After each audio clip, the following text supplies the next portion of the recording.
I'm Andrew Scott, and this is News from the Garage, a monthly show bringing you coverage of the top news stories and debates on the most pressing of issues. Tonight on News from the Garage, new breakthroughs in science, democracy in an unexpected place, we debate campaign finance and foreign aid, and other pressing issues, plus 10 ways to spice up your White House internship. This is News from the Garage.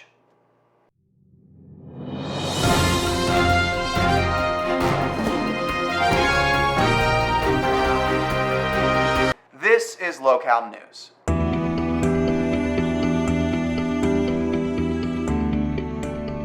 It looks like the city of Los Angeles is on pace to beat a very special record. The city has added nearly 200,000 residents over the last few years, many of whom have come to pursue a career in the highly competitive entertainment industry. What does this mean? Well, according to city officials, Los Angeles is now crushing dreams at a faster rate than at any time in its history. In fact, there were already more reported crushed dreams in the first half of 2015 than in all of 2010. What will the city do with all the hopes and dreams that have been ground into nothingness by the pressure and weight of life in Los Angeles? Sources from Eric Garcetti offices have told us the mayor is considering using the crushed dreams as a low-cost material to repair the miles of broken sidewalk that the city is pledged to fix over the next 30 years. Finally, in Local News, we turn to the ongoing water crisis. This year, California has curbed rights of urban areas to water access and imposed harsh fines on municipalities that don't meet mandatory cuts of water usage. Will this drastic measure help see the state through the drought, or is it too little too late? Using space-age technology, we'll find the answer in a segment called Future News. Today, we're joined by Max Steele, who lives in the Southern California of tomorrow. Thank you for coming on the show, Max. Thank you for having me, Andrew. It's a real pleasure. So, how are things in the future, Max? Very dry. Thank you for asking. What happened there? Earthquake. Cut off the aqueduct. Shut off our water. NorCal refused to truck it down. Hipsters demanded almond milk for their lattes. Wiped out all our reserves. Looting, chaos, destruction. Lord of the Flies. Can I have a glass of water? I'm just really thirsty. How do you propose I give it to you? Oh my goodness, I'm sorry. I totally forgot. I'm very lightheaded. I'm not thinking straight. How are you surviving, Max? I eat cacti and small animals, and I have a water suit. Like in Dune? Exactly like in Dune. And I drink a lot of my own pee. I saw it on Bear Grylls. Works like a charm. Did your eye patch switch sides? What patch? Okay, well, I understand that you have some footage to show us. Yes.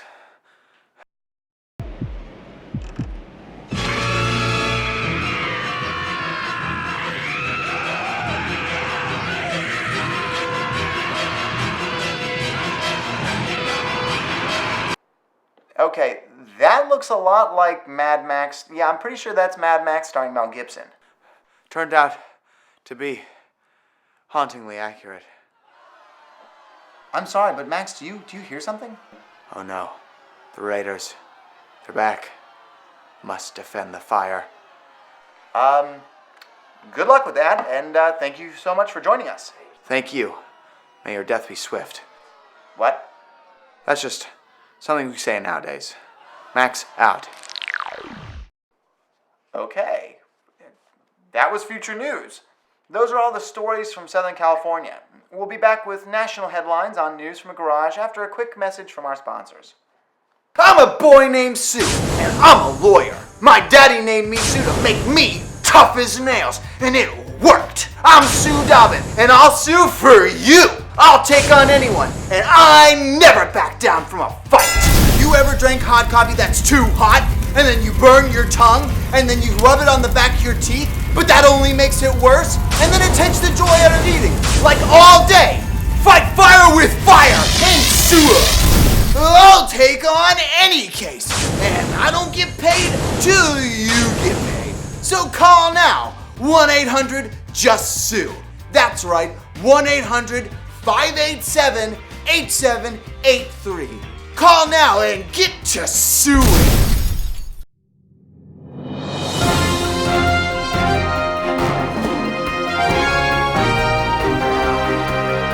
This month, News from a Garage learned of a group on a mission to stem gun violence in the U.S. In response to the ongoing tragedies and incidents of gun violence, a Canadian group is taking an unorthodox approach to solving the gun violence issue in the States. Their solution? To create a National Fistfighting Day. Here to tell us a bit about the proposed holiday called Come On Bud, Enough with the Guns Already, Sibega president Terry is joining us by phone from his headquarters in Toronto. Hi, Terry. Hi there, bud. Terry, please tell us a bit about what you're trying to accomplish, because a fist fight day doesn't seem like it'll stop violence. Oh no, we don't think we can stop all violence. End of the day, people get pissed hammered, get angry, and start fucking fighting. Terry, could you please refrain from swearing? This is a news program. Oh, fuck me. Sorry there, bud. Anyway, we don't think we can stop violence, but we would like to stop gun violence. People get in disagreements all the time, and sometimes you gotta settle it, but nobody should ever die over it. So, we know you guys down south are crazy about your guns, and you'll never get rid of the cunty bastards for whatever reason. And when somebody tries to tell you not to buy guns, people rush to the store to buy a whole bunch of them. So, we want to encourage people to fight with the weapons God gave them. Well, I mean, do you really think that'll work? Oh, fuck yeah. Fighting's fucking awesome. Once you guys down south try it out again, you'll love it. The other day, my buddy D-Rock was fucking pilfering my darts all night and fucking getting drunk and mouthing off, so I grabbed him by the collar, right? And I started feeding him haymakers. Anyway, no one got hurt. D-Rock got back in line, we had another pint, and we laughed about it. No one got hurt. Well, I mean, I broke D-Rock's nose, and it's kind of crooked, but now all the boys call him Fuck Nose, and that's funny. Plus, the chicks are digging it, too. He's been getting laid by fucking rockets ever since. Plus, he's brought his own pack of darts to the bars every night. So, problem solved. Point is, gotta just duke it out, not shoot it out. That's what National Fistfight Day is all about. Okay, Terry, president of Sad News from the Internet today. The last ever cat meme was posted. There are no more.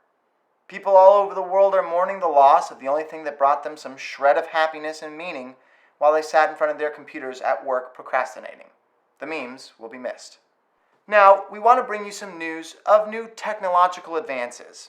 Here to bring you some scientific news, our very own Xander, in his segment, Science is Rad. Xander?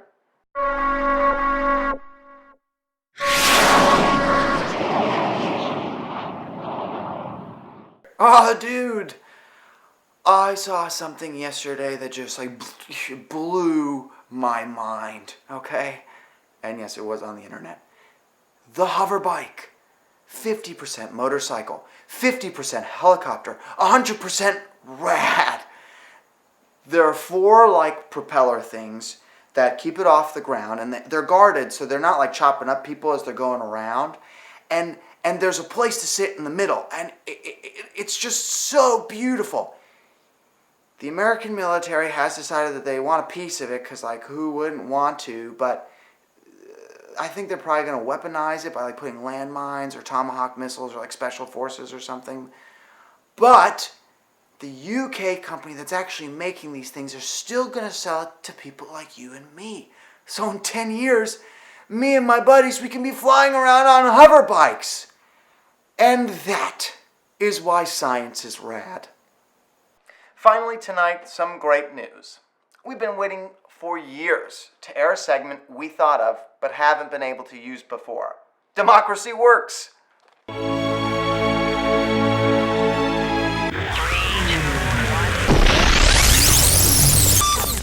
That's right, democracy worked in the Middle East of all places. A very important election took place in Turkey. The ruling Justice and Development Party have been in control of parliament for over 10 years, and its leader and co-founder, Recep Erdogan, had been its prime minister for 2 terms, the constitutional limit, and now serves as Turkey's president, a largely ceremonial post. But the Islamist AK party was attempting to win a supermajority so they could change the constitution to make the presidency an executive post, and give Erdogan great power in the country. This strategy has been employed before with success. However, this time, the opposition parties, including the Kurdish People's Democratic Party, were able to turn frustration with the increasingly authoritarian policies of Erdogan, incidents of violence on opposition rallies, and violent police crackdowns on peaceful protests against the incumbent party. The people voted and dealt a blow to the AKP. They lost their majority and there was no violence. Democracy worked in the Middle East. And nobody cared. Here to discuss why the Turkish elections didn't receive any news coverage in the US is global PR rep Gloria Fischenstein. Thank you for having me, Andrew. So, an authoritarian president in the Middle East lost an election. The disempowered and disenfranchised people had their voices heard, and there was almost no violence. Why wasn't this covered? Well, you said it yourself. I mean, there was no violence. Nobody cares about a functioning democracy. That's why the American elections get so much coverage. Well, no, I mean, America has a functioning democracy. Oh, you're funny. Now, think about what did make the news. Renewed fighting in Ukraine, and certainly that isn't news. But what is it? Cold War 2.0, old school, new cool. There's a villain, it's Russia, everyone knows, and Vlad, oh my goodness, Vlad, he does wonders for getting coverage. I mean, the body on that man, sex sells, dear. But this isn't about selling anything. I mean, this is the news. As reporters, we have a responsibility to inform people about important events. Oh, you're funny. Oh, I didn't think you would be this funny. I mean, Charlotte said you were funny, but I didn't think you'd be this funny. Listen, Andrew, think about it. Turkey has made the news when they were water cannoning peaceful protesters and beating them with batons and pepper spraying women in red dresses. I mean, Erdogan knows how to make the news. He knows how to make a headline, but he hasn't. Probably because he doesn't want this to make the news. I mean, think about what is in the news. Greece defaulting on its debt and a Greek that's bad with money isn't news. Okay, well, that was global PR rep Gloria Fischenstein. Thank you, Gloria. Oh, thank you, Andrew. And that was our segment, Democracy Works. I'm a boy named Sue, and I'm a lawyer. My daddy named me Sue to make me tough as nails, and it worked. I'm Sue Dobbin, and I'll sue for you. I'll take on anyone, and I never back down from a fight. Have you ever tripped on a dog? Maybe you were at a friend's house and you tripped on his dog. Or you're walking in a park and one of those little monsters get behind you and you fall down. Maybe you tripped on a sleeping dog in the dark. I don't know and I don't care. I'll take on any dog. Big dog, tall dog, small dog, no dog. I'll take on any case. And I don't get paid till you get paid. So call now, 1-800-JUST-SUE. That's right, 1-800-587-8783. Call now and get to suing. Welcome back to News from a Garage. It's time for My Two Cents, where we give one of our guests uninterrupted time to express their view, before giving two other guests uninterrupted time to attack that view and the person who holds it.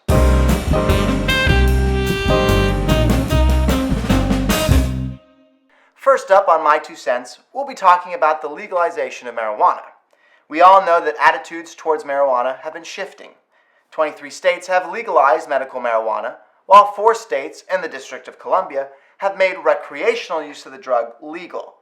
But now, a pro-legalization movement is coming from a surprising place, conservative Christian Texas. To discuss this, we're joined today by Pastor Stephen Radisson. From the NSA, Always great to see you. and from the Nihilist Institute of the Americas, Francois Jean-Pierre. Best-selling author and ACLU lawyer, Leslie Alvarez Goldstein. I'm back. And moderate Republican, Jeff Smith. Pastor Radisson, you're a supporter of this bill moving through the Texas State House. Why don't you start us off and give us your 2 cents? Thank you for having me on your sinful California show. I believe in 2 things. I believe in Bible, Constitution. Now, both of them were written by God, but one of them was written a little bit better than the other one. So when there's a disagreement between the two, I got to go with my Bible. Now, it says very clearly in the Bible that God created the earth, the universe, birds and the bees, fossils in the ground, and Adam and Eve 6,000 years ago. Now, along with all these other creations, he also made marijuana. Now, God doesn't make any mistakes.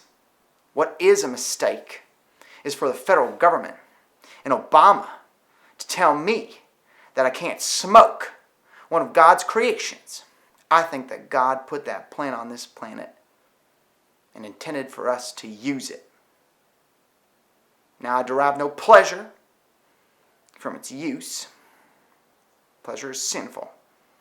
The Bible is very clear on that, and I do not sin anymore.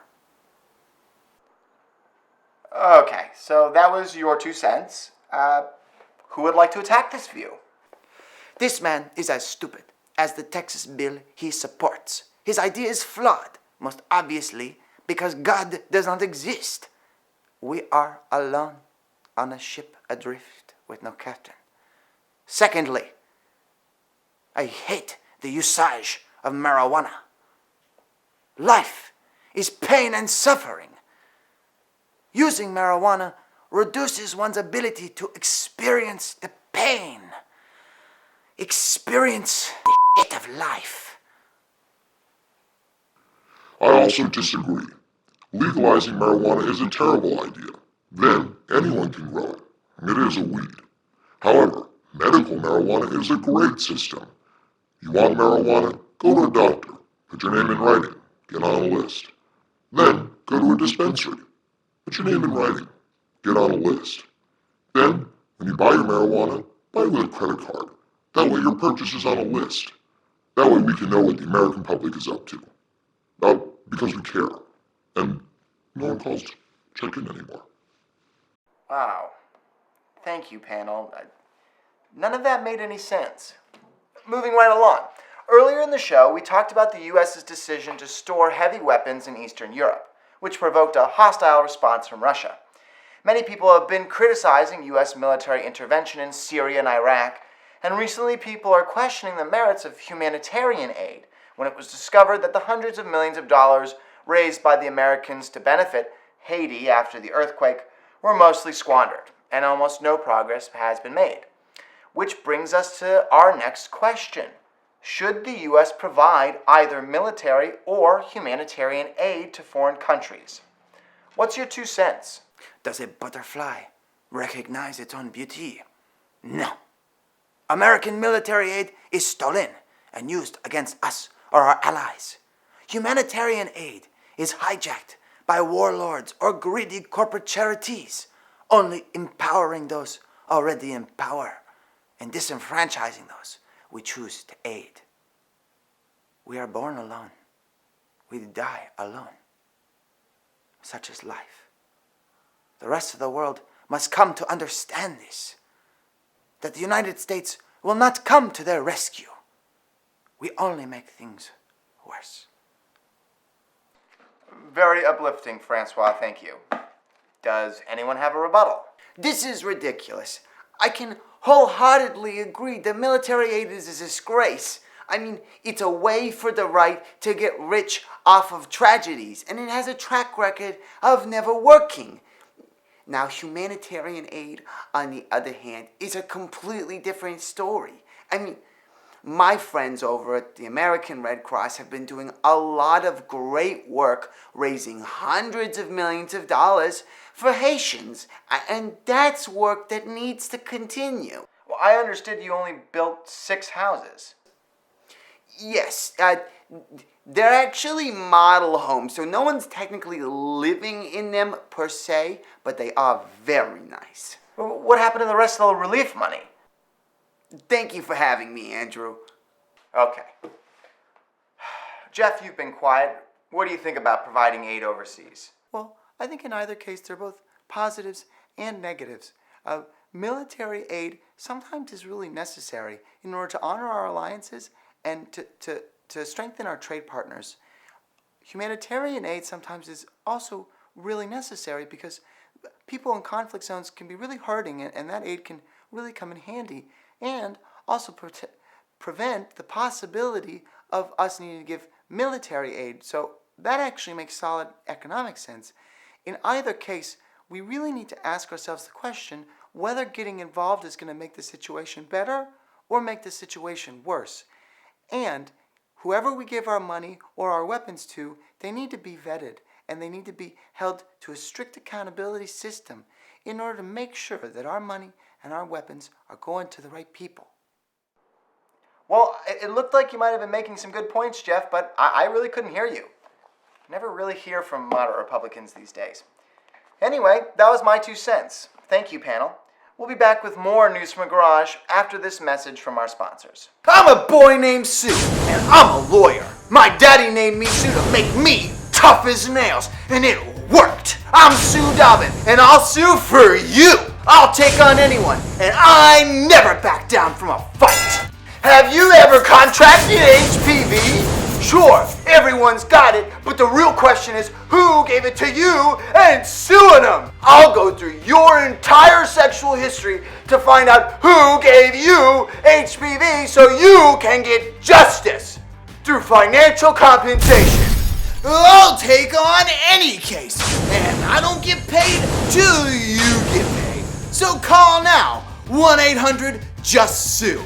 That's right, 1-800-587-8783. Call now and get to suing. Welcome back.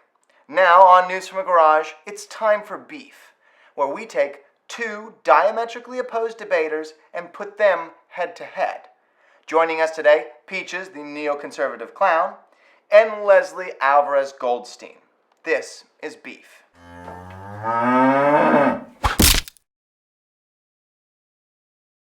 Donald Trump has been making headlines since he announced his candidacy for president.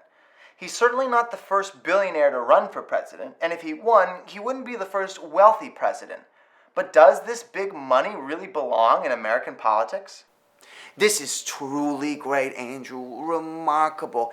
Donald Trump should absolutely be running for president. He should keep his sunburnt, bad comb-over face out into the mainstream media so that America can have a face to attach to the 1%. No, he shouldn't be putting his face to the 1%. They're the 1% that they're supposed to say faceless. I mean, Donald Trump could ruin everything. Look, the way you're supposed to do it, you can't buy the presidency, okay? You buy someone who wins the presidency. That's what we've been doing from Taft to JFK to His Holiness Ronald Reagan. I just hope that Donald Trump makes it to the Fox Republican primary debate. Oh, that would be wonderful. To see him up on stage with legitimate candidates, he's going to be saying so many terrible, racist, insensitive things that it's just going to discredit the whole process. And when that happens, Andrew, I'm going to be sitting on my couch with my legs up on my faux leather ottoman, eating my organic, sustainably growing corn, and I'm going to be laughing and laughing. And if God is sweet, and I know she is, Donald Trump will win the Republican primary. I know it's a long shot, but this boy can hope. That's not really my question. Does big money belong in politics? Big money is politics, Andrew. What do you think? All the lobbyists in Washington just work for free? Andrew, listen, billionaires are smarter, better looking, morally superior people to everyday Americans. That's how they earned their money, okay? And, you know, they know what's right for America, not the sheeple, okay? Freedom isn't free. If you want to express yourself, you need to buy it with cold, hard cash. Billionaires shouldn't be allowed to monopolize the American political process.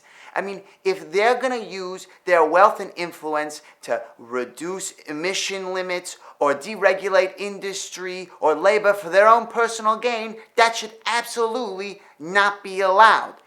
But if they want to support causes that help the entirety of humanity, like food drives or cleaning off birds that have oil on them or giving money to NGOs that do great work, then they should feel free to do that. In fact, I have a really great organization that they should feel free to commit their money to. So you're saying that big money does belong in politics? Yes! Yes, sometimes. Okay, well, that was beef. Okay, finally tonight, we're going to finish with perhaps the most pressing debate. We covered a lot of conflicts in the news tonight. People are worried that escalated tensions between the US and Russia will lead to a new Cold War. Japan is remilitarizing, and China is becoming increasingly aggressive in the Pacific, worrying many about a chance of a war there. And Islamist extremists in Africa and the Middle East are waging unconventional warfare against established powers and seem to be winning. So the question on everybody's mind is, who will start World War III? The gloves are off. The floor is open. This is the Great Debate.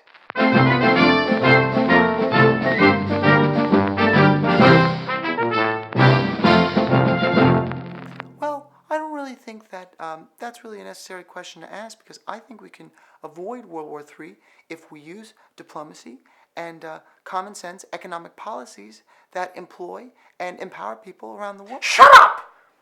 Obviously, it'll be Obama who will start World War III when he invades America with his Muslim allies from his home country of Africa. And Hillary Clinton will let him in. This is ridiculous. I'm tired of you and your conspiracy theories. Clearly, Dick Cheney's going to start World War III with Russia so that him and his Halliburton cronies can get even richer. I don't know who's going to start World War III, but I do know that when it ends, just like when it says in the book of Revelations, the Jews must be in control of Jerusalem in order for the second coming of Jesus Christ to occur. Now, then, and only then, will I finally be able to meet Jesus Christ. Lindsey Graham and I are going to be waiting in line to shake that man's hand. There can be no winner to a world war. Everyone loses. Furthermore, I reject your question as to who starts the war. There has only been one war, and it is started at the beginning of humanity, and it will continue until the bitter end. I don't know who's going to start World War III because somebody had to spill the beans about our collections program. Now we can't monitor the world, and we will never be safe again. Okay, thank you, panel, for whatever that was. That was the Great Debate, and this has been News from a Garage. I'm Andrew Scott, and thank you for joining us.